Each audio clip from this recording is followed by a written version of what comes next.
Hello everyone, I'm Phoenix Tremaine, and this is going to be my review of Ruthless Episode 3. The episode that people have already seen it keep asking me, when's that review coming? When are you going to do that next episode? Because they want to know what I'm going to say. And they may not be ready for my commentary, but I'm going to do it. So, first, if you haven't done so, please take a minute to subscribe. If you have subscribed, thank you very much. I really appreciate it. Please hit that like button, because every time you hit that like button, lets YouTube know that this is a good video for fans of Tyler Perry's Ruthless and other reviews. So, let's get into it. Episode 3, The Holy Ground. The Highest is shown to be loved by everyone except for Callie, who's still leery of him. So that's how the episode opens. He comes down, he's still trying to convince her to not be afraid of him and to, enjoy being with the children and that in the compound itself and everything that's going on. So they spent more time on that than I expected.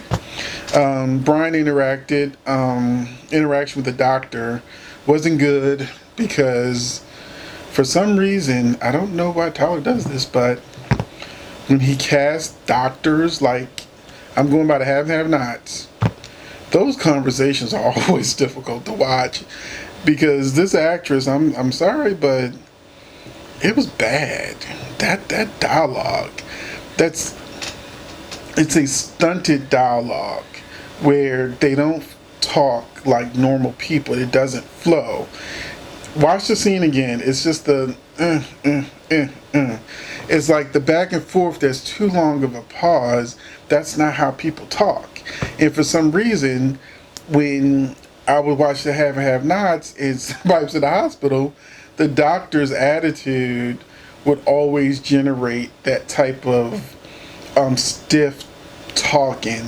So despite that was the only thing in the episode that I'm gonna complain about because that was bad. So the doctor thought that Brian was beating his wife and possibly raped his wife. So she accuses him of asking him if he beats his wife, which sends him into a rage. And Matt comes to, sort of break it up and try to explain to her. And normally, being a firefighter, when we take a patient who's been raped to the hospital, a lot of times the doctors are already sort of given a heads up when you're in a situation dealing with some sort of crime or something that's happened, that, this is a police officer. It's like there's a certain respect that comes with your title, and the doctor in real life wouldn't have done what she did, because I've seen this conversation before in real life with real people. But Max set her straight because she wants to get the police involved. He's like, well, we're FBI. Basically FBI is above police. So we're going to get past that.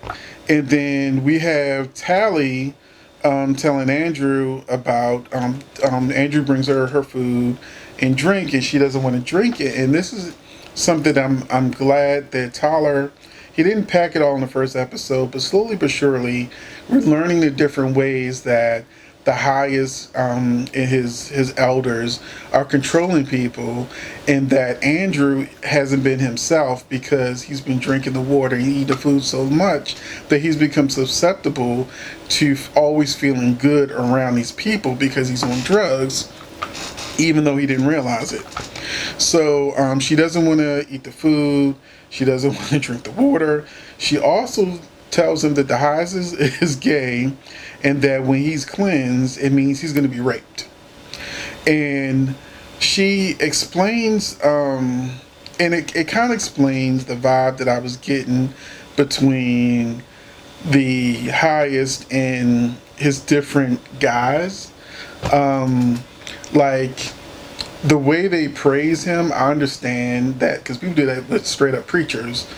The way they praise him, there's just a little something different if they were showing that they don't respect women, they don't respect women's opinions, and they're not allowing the men to be with the women sexually. That can get you kicked out.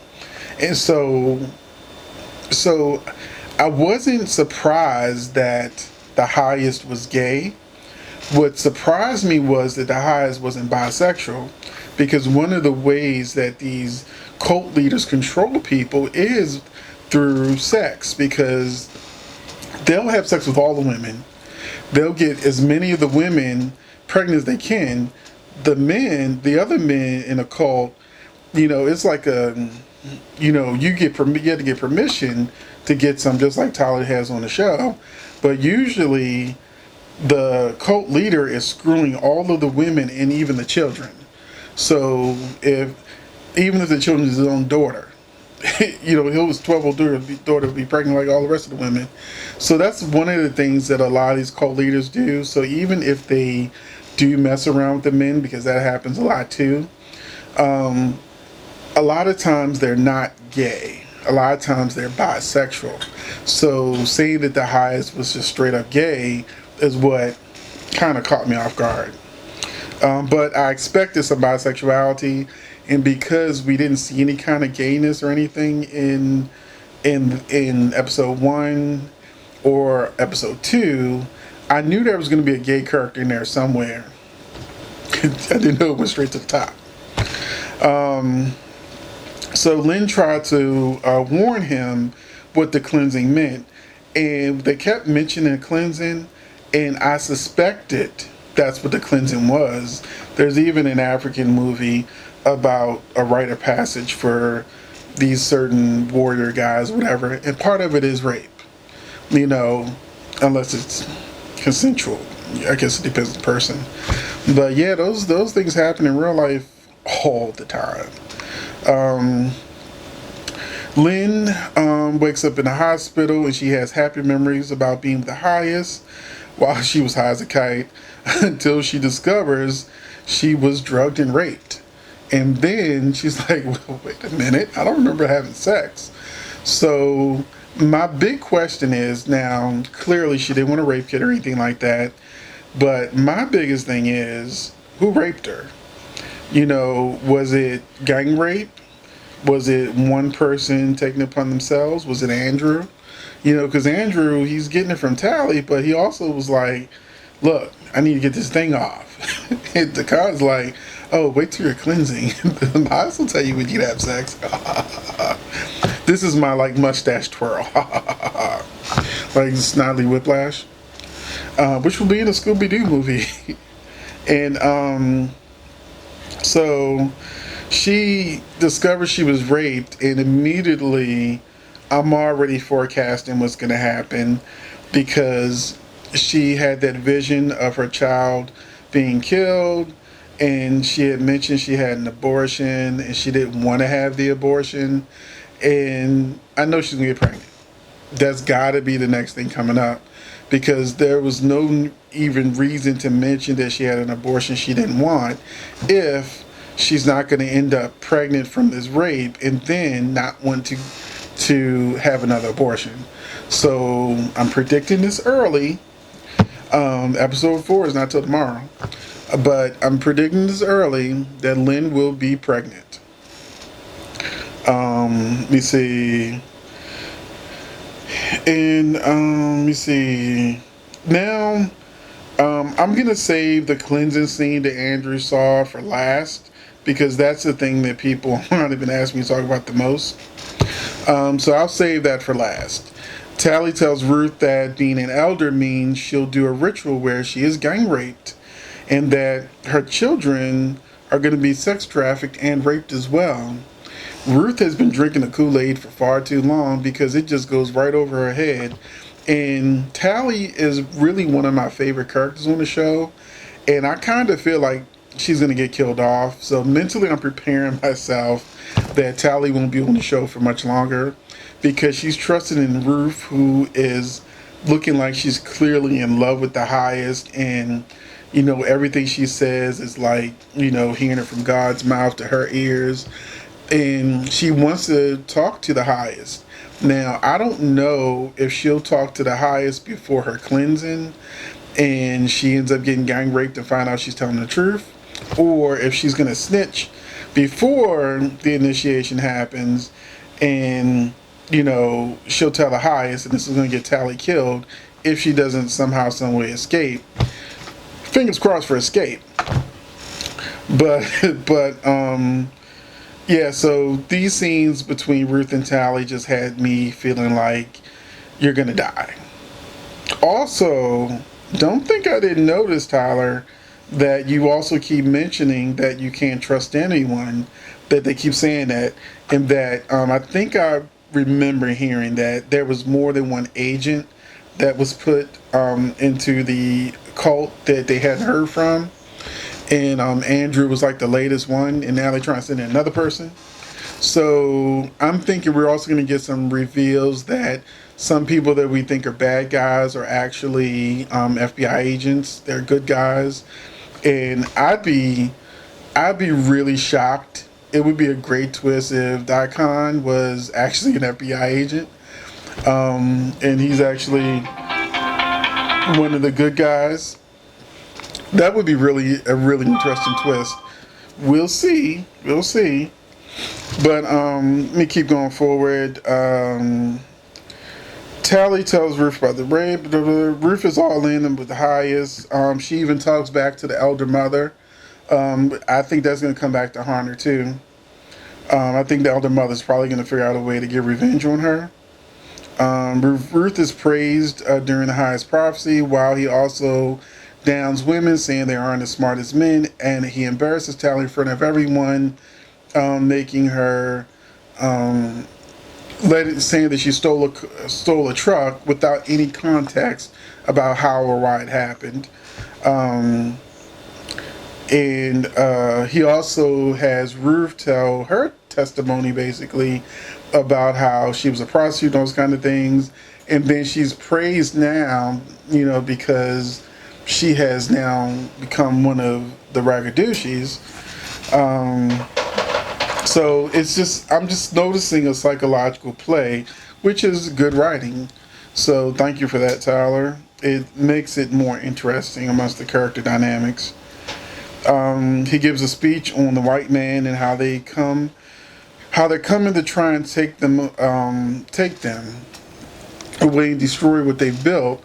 And while he's giving his prophecy and his speech or whatever, you see all of the elder mothers and hiding all the drugs and different things in the guns, and so that when the sheriff does come, which is probably the next episode, he doesn't. There's nothing out that they could possibly stumble on by accident.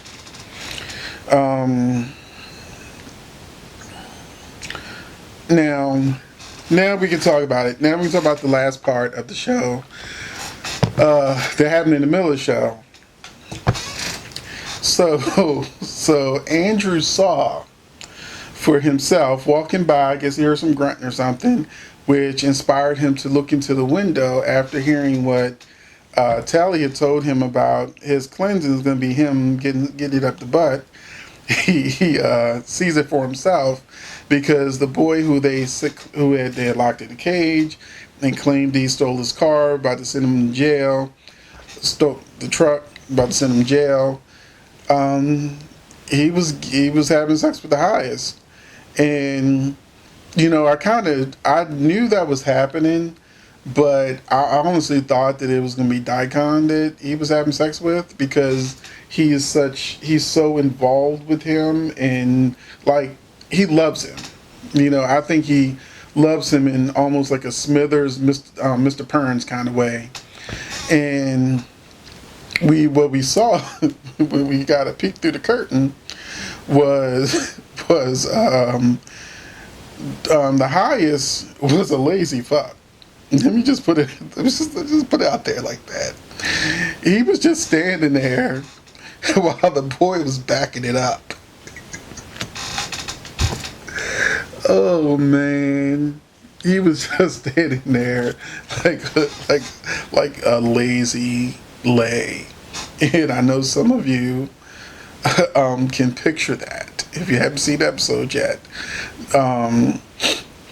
which pretty much made me not understand how that last moment happened. where they were showing that the boy had blood running down his legs. And I'm like, huh? I don't get it. Now, if he was gang raped, I get it. Then I could understand him having potentially being ruptured in blood vessel or something like that. And I know it was for shock effect, but it doesn't matter if you're screwing a man or if you're screwing a woman in the butt. The anatomy does not change. The anatomy changes if you go a little bit lower, but other than that, the anatomy doesn't change. Taking it up the butt is taking it up the butt. And yes, my mind translated all of this. So if the highest is just standing there, not moving an inch, a muscle, or nothing, he's just standing there, and the boy is backing it up on him, slow motion. Okay, it's not like he was throwing it. Okay, I don't think the boy would really rupture himself that way. I think that it's more likely that he would have been unprepared and he would have shit on a dick, and that it would have made more sense for him to have shit running down his legs. Can't believe I'm having this discussion. That he would have more likely to have shit running down his legs than blood. And even if he did have blood running down his legs, it was like the prop person just took like some blood and did like this and went like. It's like if the blood was dripping, it wouldn't have started like that low. It would actually been coming from the source that was a little higher. So I don't know why my mind was just breaking this down so much, because because I was like, that wouldn't have happened, huh? So yeah, that was my reaction. My reaction was, can we get a little more realistic? You know, I don't think that the highest would have been like, here's an enema, come back in 10 minutes. You know, but I do think that if there was going to be a mess to be made, that wouldn't have been the mess that was made.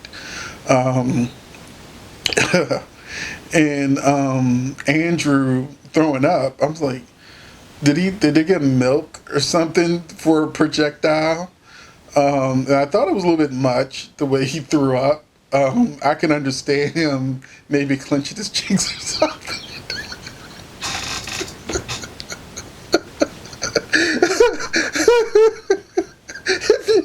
If he clenched his cheeks, I would have fell out laughing. Oh man. And when Daikon came, he did something else that once again I did not understand in the scene.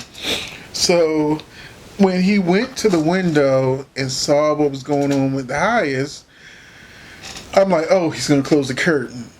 He didn't close the curtain, he closed the window, which means anybody walking by looking at window, they're going to see the same thing Andrew saw. So I was like, what was the point of closing the window without closing the curtain? And that's just little details that my mind just went to. And now I'm actually curious to see how far this cleansing stuff is going to go, because I really need to see both of their reactions. I need to see if Andrew's going to chicken out, and I need to see if Ruth is going to snitch before she realized Tally was telling her the truth, or is she going to get gang raped and then decide, like, I think I need to reevaluate my position? Or is she going to be like, well, that happened, it's just part of the deal, and just keep it moving? So this is what Tolliver has done. It made me evaluate anal sex and what does and what does not happen when you're giving it to someone.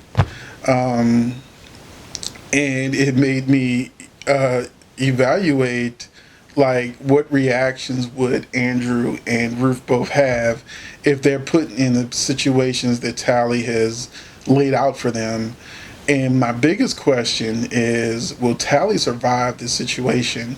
So I'm actually really interested. So let me know what you think about Ruthless episode 3. Do you agree with me? Because like I said, it doesn't matter if it's a man or woman that you're doing in the butt.